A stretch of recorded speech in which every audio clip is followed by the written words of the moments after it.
बिस्मिल्लाहिर्रहमानिर्रहीम। अस्सलाम वालेकुम dear students. Dear students, I hope you all will be fine and doing well.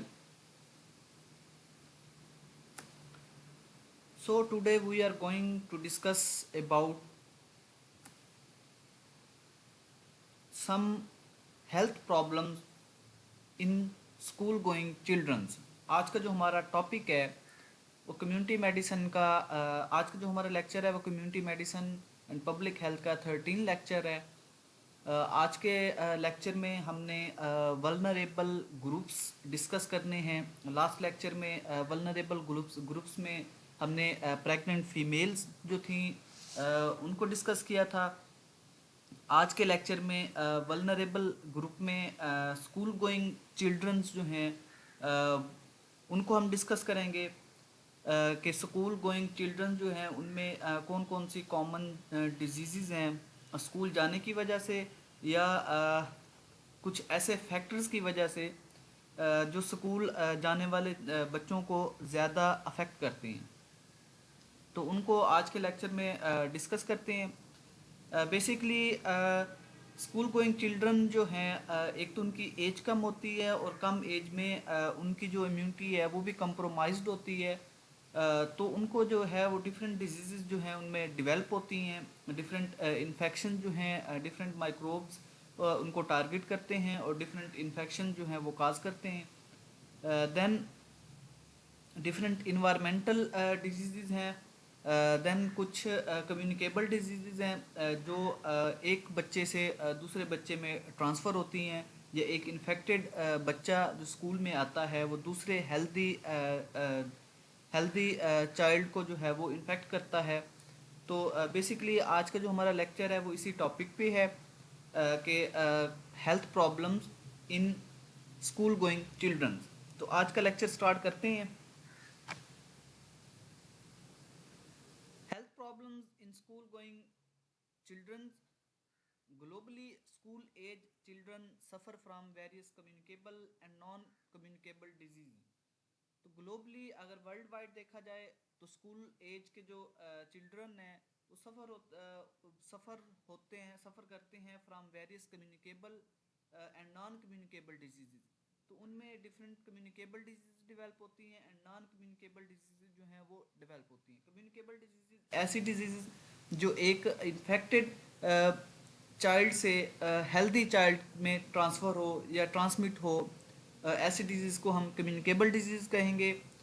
Then non communicable disease ऐसी disease जो transmit नहीं होती from infected person to healthy person. तो ऐसी डिजीज़ को हम नॉन कम्युनिकेबल डिजीज़ कहेंगे। तो वर्ल्ड वाइड स्कूल एज के जो चिल्ड्रन हैं वो सफ़र करते हैं दोनों टाइप्स की disease, communicable disease and non communicable disease से।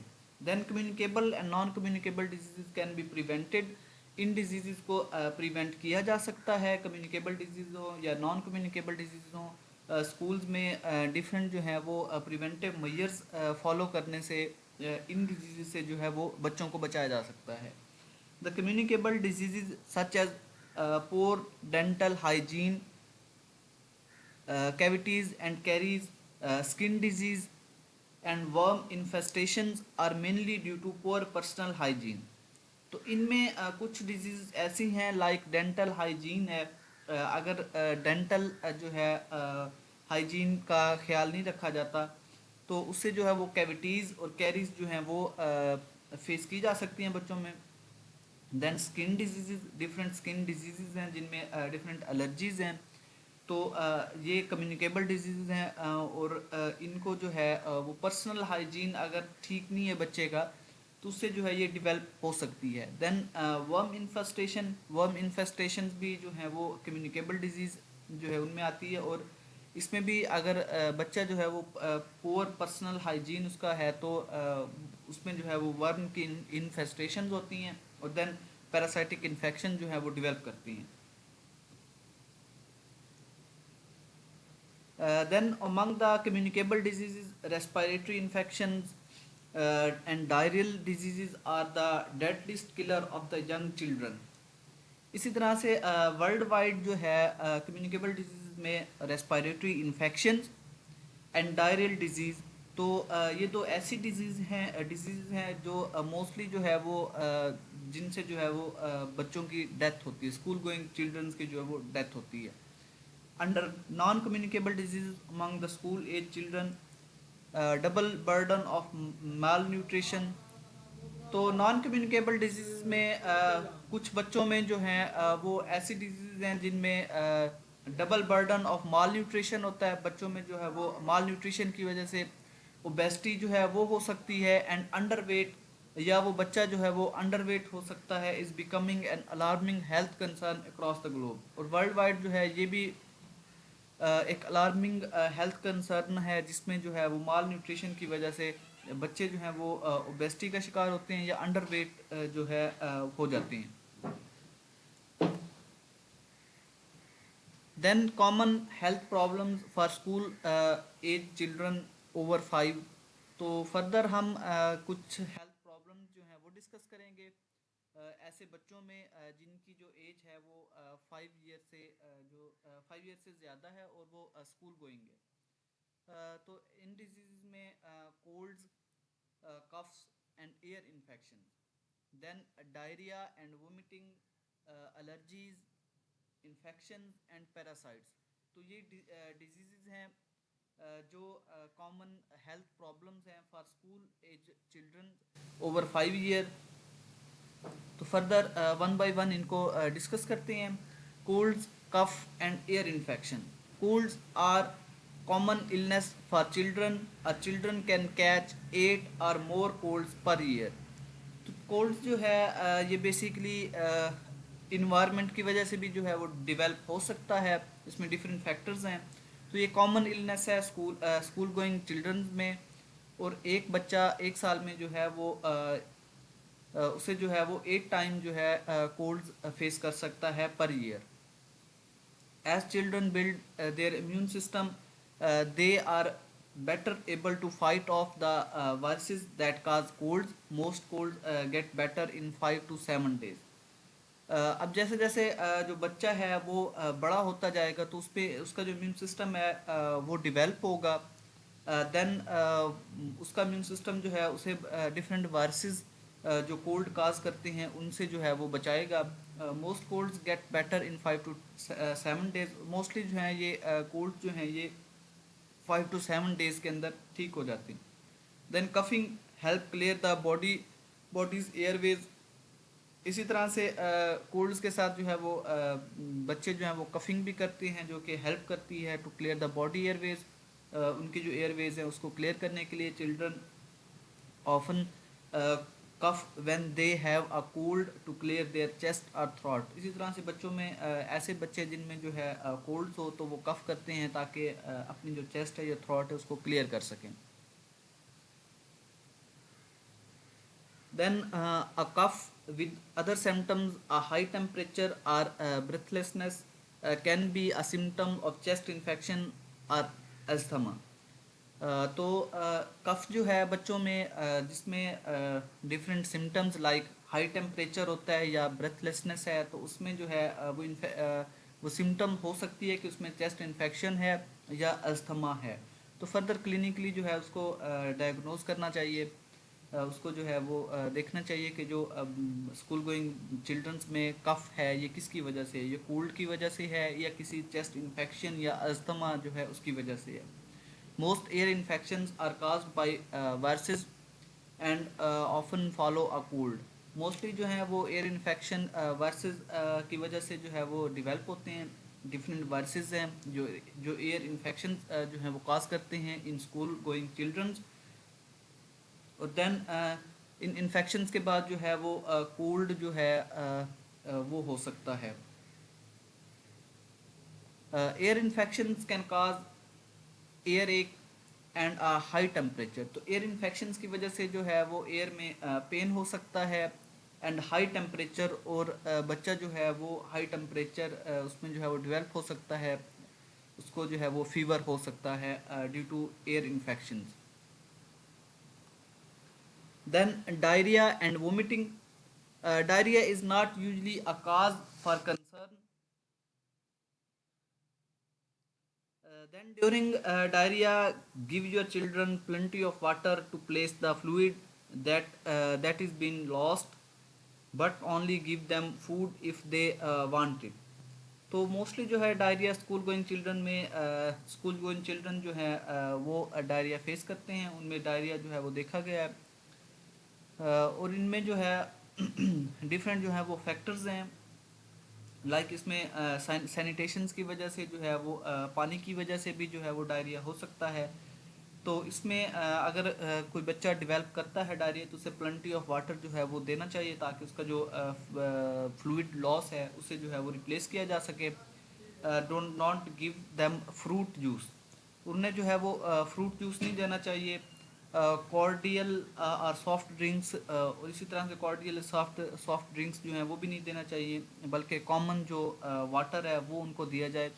As these drinks can cause and make the diarrhoea worse, ये ड्रिंक्स जो हैं या ये ऐसी ड्रिंक जो हैं वो डायरिया को बहुत ज़्यादा जो है वो वर्स बना सकती हैं। तो ऐसा बच्चा जिसमें जो है जो डायरिया का शिकार है, तो उनको फ्रूट जूसेस से जो है और सॉफ्ट ड्रिंक से जो है वो दूर रखा जाए। उनको कॉमन बॉइल्ड वाटर या ORS जो है वो उसको दिया जाए, ताकि उसमें जो फ्लूइड लॉस है उसको रिप्लेस किया जा सके। Diarrhoea and vomiting at the same time, इसी तरह से डायरिया और वोमिटिंग जो है वो एक ही टाइम में हो सकती हैं। Diarrhoea that particularly water has blood in it, diarrhoea काफ़ी देर तक या लॉन्ग लास्टिंग अगर हो तो उसमें जो है वो ब्लड जो है वो भी इंक्लूड हो जाता है, और लास्ट फॉर 2 to 3 डेज। इस तरह से अगर 2 to 3 डेज तक वो रहता है तो उसमें जो है वो उसमें ब्लड आना शुरू हो जाते हैं, और इस कंडीशन को हम डाइजेंट्री जो है वो कह सकते हैं। अ सीवियर और कंटिन्यूस स्टोमक एक, तो इसी तरह से वोमिटिंग की वजह से जो है वो एक सीवियर और कंटिन्यूस जो है वो स्टोमक जो है स्टोमक में पेन रहता है। Then allergies, an allergy is a negative reaction by the body to a foreign material। Allergy basically जो है ये एक नेगेटिव रिएक्शन है जो हमारा इम्यून सिस्टम जो है वो डेवलप करता है अगेंस्ट फॉरेन मटेरियल। जब भी कोई फॉरेन मटेरियल हमारी बॉडी में एंटर होता है तो उसके अगेंस्ट हमारा इम्यून सिस्टम उसको रिकॉग्नाइज करता है। देन रिकॉग्नाइज करने के बाद डिफरेंट जो है वो एलर्जेंस जो है वो प्रोड्यूस होती हैं, लाइक हिस्टामिन, और उस फॉरेन मटेरियल को जो है उस फॉरेन मटेरियल के रिस्पॉन्स में जो है वो एलर्जिक रिएक्शन स्टार्ट हो जाता है। Reactions range from mild to severe, reaction जो है इनकी जो रेंज है वो माइल्ड भी हो सकते हैं एंड सीवियर टाइप के जो है रिएक्शंस वो भी देखे जा सकते हैं। A mild reaction affects only a specific area of the body, mild reaction जो है माइल्ड एलर्जिक रिएक्शन अफेक्ट करता है only a specific area of the body, एक स्पेसिफिक एरिया को जो है वो टारगेट करेगा या उसको जो है वो अफेक्ट करेगा अगर माइल्ड एलर्जिक रिएक्शन है। एंड काजेज रैशेज, और इसमें मोस्टली जो है वो rashes, itchiness, watery eyes and congestion, तो इनमें जो है ये डिफरेंट रैशेस जो हैं बॉडी पे, डिफरेंट बॉडी पार्ट्स पे जो है वो रैशेस देखे जा सकते हैं। इसी तरह से वाटरी आइज जो हैं वो भी एक माइल्ड एलर्जिक रिएक्शन है। दैन इचीनेस जो है जिससे जो है वो खारिश वगैरह होती है, तो ये भी जो है वो एक माइल्ड रिएक्शन है। एंड कंजेस्टन, इस तरह से कंजेस्टन है ये भी एक माइल्ड एलर्जिक रिएक्शन है जो स्कूल गोइंग चिल्ड्रंस में जो है देखा जा सकता है।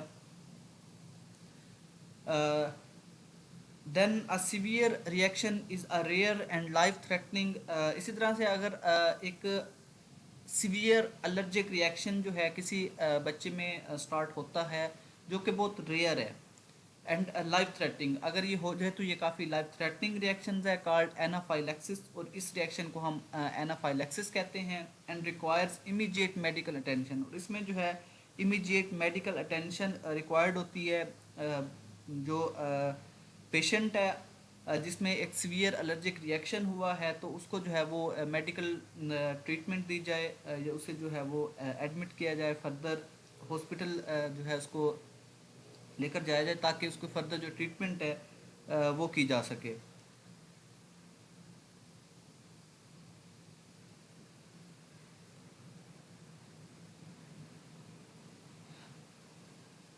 तो ये डिफरेंट एलर्जिक रिएक्शंस हैं जो माइल्ड भी हो सकते हैं और सीवियर भी हो सकते हैं, और इनमें इनके आगे जो मैनिफेस्टेशन है वो डिफरेंट है। कंजेस्शन बेसिकली जो है is a journal term that refer a feeling of stiffness in the nasal और ब्रीदिंग पासवे। तो कंजेस्शन जो है बेसिकली एक जर्नल टर्म यूज़ होती है, और इसमें जो है एक फीलिंग आती है स्टिफनेस की, और ब्रीदिंग पासवे में जो है ब्रीदिंग पासवे जो है वो कोलैप्स कर सकता है। तो ये एक जर्नल टर्म है जो कि डिफरेंट कंडीशंस के लिए जो है यूज़ होती है। Then a severe reaction affects the whole body. इसी तरह से माइल्ड रिएक्शन जो था वो एक स्पेसिफिक पार्ट को जो था वो अफेक्ट कर रहा था। अगर सीवियर एलर्जिक रिएक्शन होता है तो ये अफेक्ट करेगा होल बॉडी को एंड काज जर्नलाइज्ड इचीनेस, और इसमें जो है वो जर्नलाइज्ड इचीनेस देखी जा सकती है, डिफ़िकल्टी ब्रीदिंग, और जो ब्रीदिंग है वो डिफ़िकल्ट होगी, ब्रीदिंग का जो प्रोसेस है वो डिफ़िकल्ट हो जाएगा। सडन स्वेलिंग, इसमें जो है वो स्वेलिंग भी हो सकती है, एंड लॉस ऑफ कॉन्शियसनेस, इसमें जो है वो कॉन्शियसनेस जो है उसका भी लॉस हो सकता है, जो पेशेंट है वो बेहोश भी हो सकता है। तो ये डिफरेंट एलर्जिक रिएक्शंस हैं। Then common causes of allergies, some of the most common are, अब डिफरेंट जो है वो कॉजेज बताई गई हैं एलर्जीज की, एलर्जीज क्यों स्टार्ट होती हैं, या एलर्जेंस के बारे में जो है वो फर्दर बताया गया। एलर्जेंस बेसिकली ऐसे केमिकल या ऐसे सब्सटेंसेस हैं जो एलर्जिक रिएक्शन जो है वो स्टार्ट करते हैं when they gain entry into the body.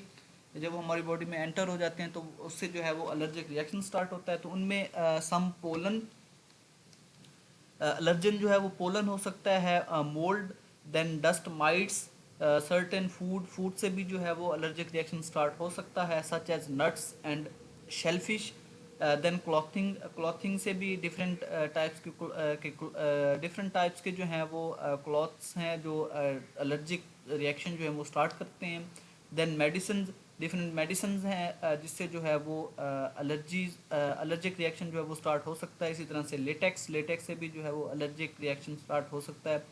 Insect bite, insect के बाइट करने से भी जो है वो एलर्जिक रिएक्शन स्टार्ट हो सकता है, और उनमें डिफरेंट इंसेक्ट्स जो हैं वो इंक्लूड हैं जो डिफरेंट टाइप्स की जो एलर्जिक रिएक्शन वो स्टार्ट करा सकती हैं। Then infection and parasites, infections and parasites, infections can be caused by bacteria, viruses and parasites. तो स्कूल गोइंग चिल्ड्रन में जो इन्फेक्शंस हैं वो बैक्टीरियल भी हो सकते हैं, वो वायरसेस की वजह से भी हो सकते हैं, और पैरासाइट्स की वजह से भी वो हो सकते हैं। तो डिफरेंट इन्फेक्शंस जो हैं वो स्कूल गोइंग चिल्ड्रंस में देखे जा सकते हैं। Fever is often a symptom of infection, और इन सब में जो है जो फीवर है वो एक सिम्टम है इन्फेक्शन की।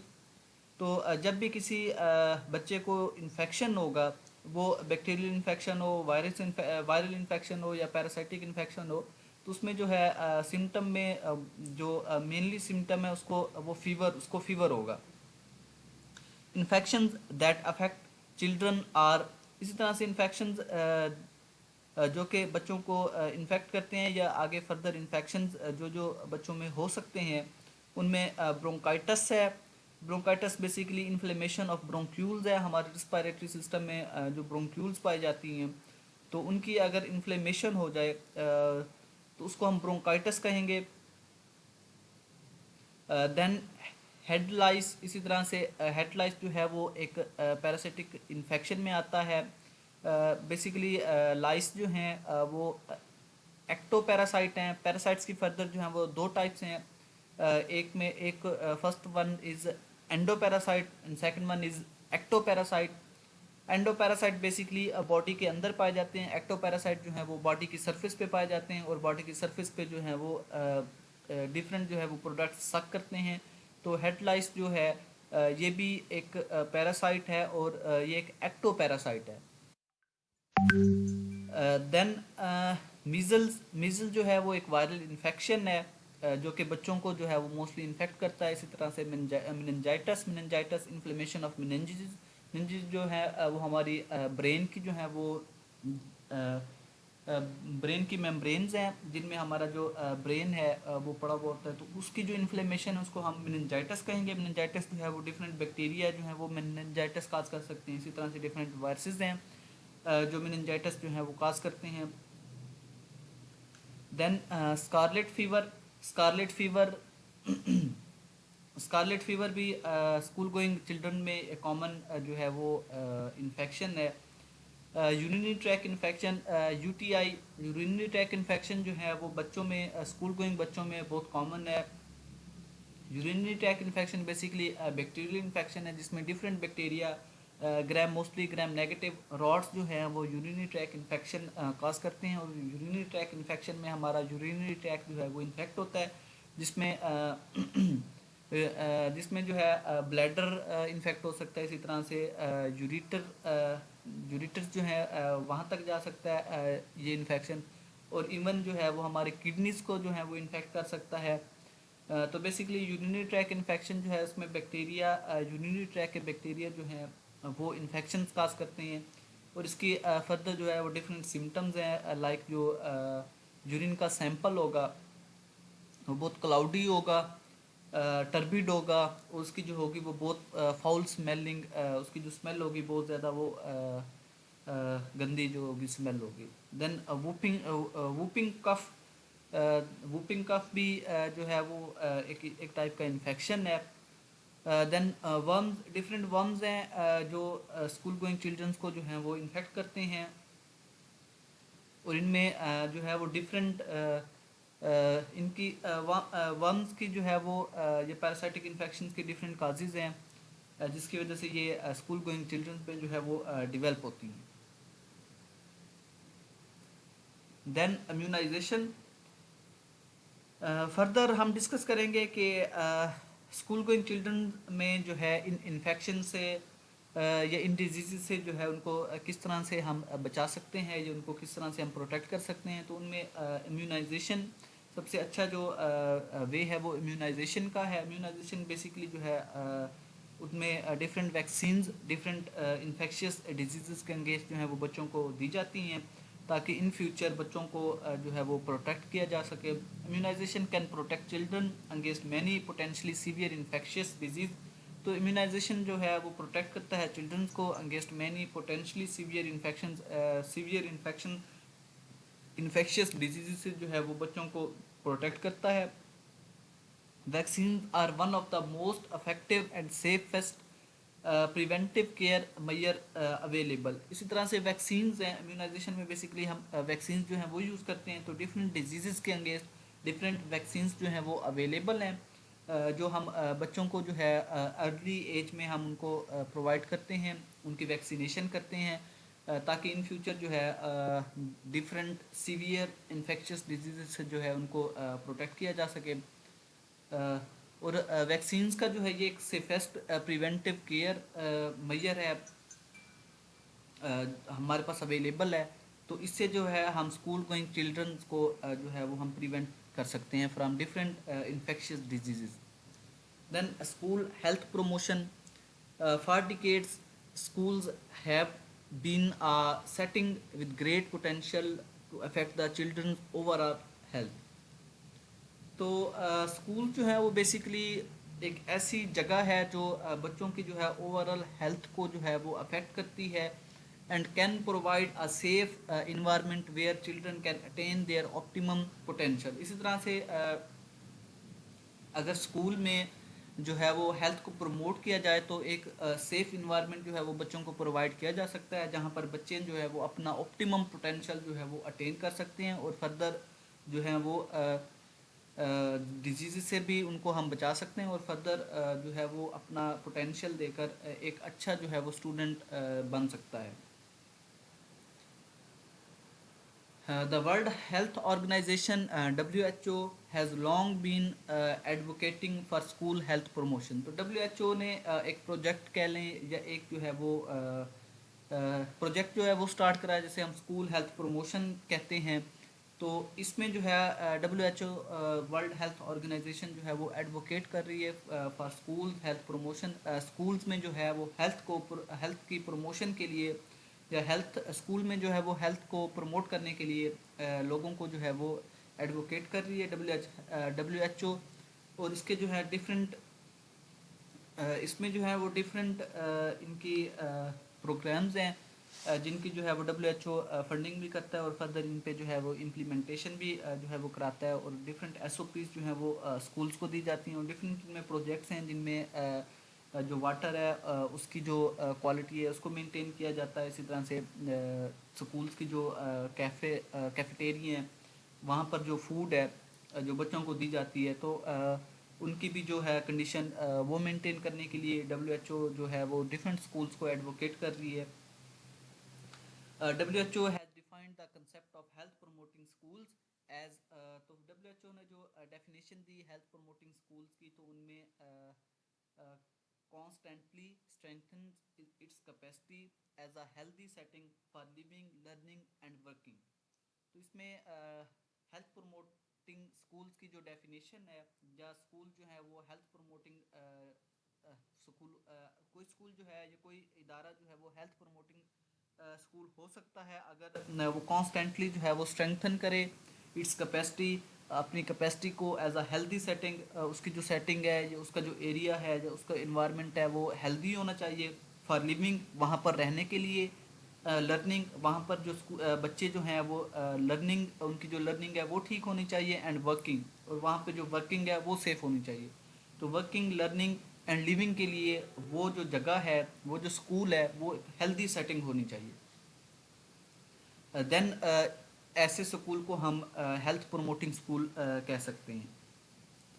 School building overall infrastructure, water and sanitation facilities, waste disposal।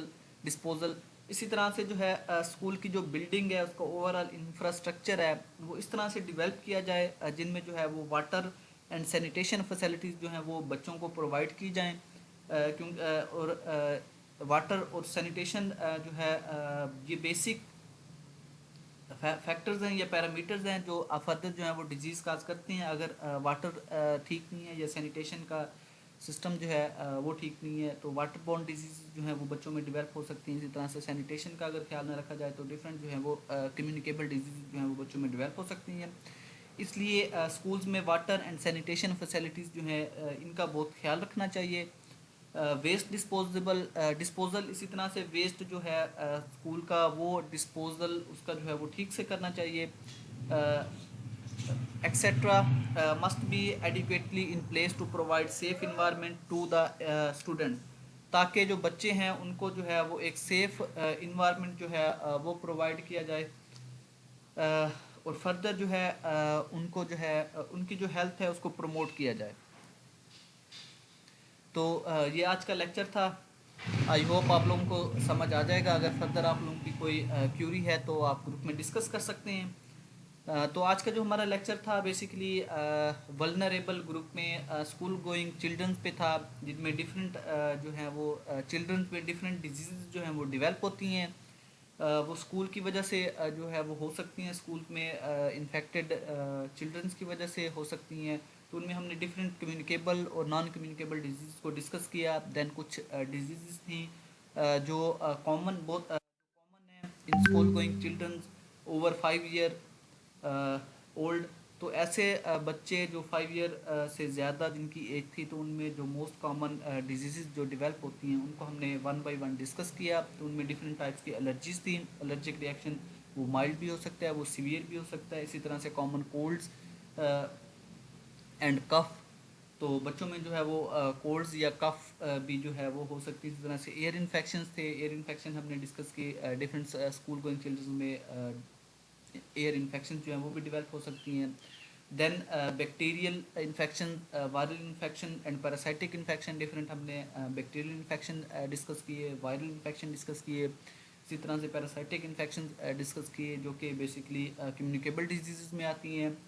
और इनमें जो है वो एक इन्फेक्टेड चाइल्ड जो है वो हेल्दी चाइल्ड को जो है वो ट्रांसमिट कर सकते हैं ये इन्फेक्शन।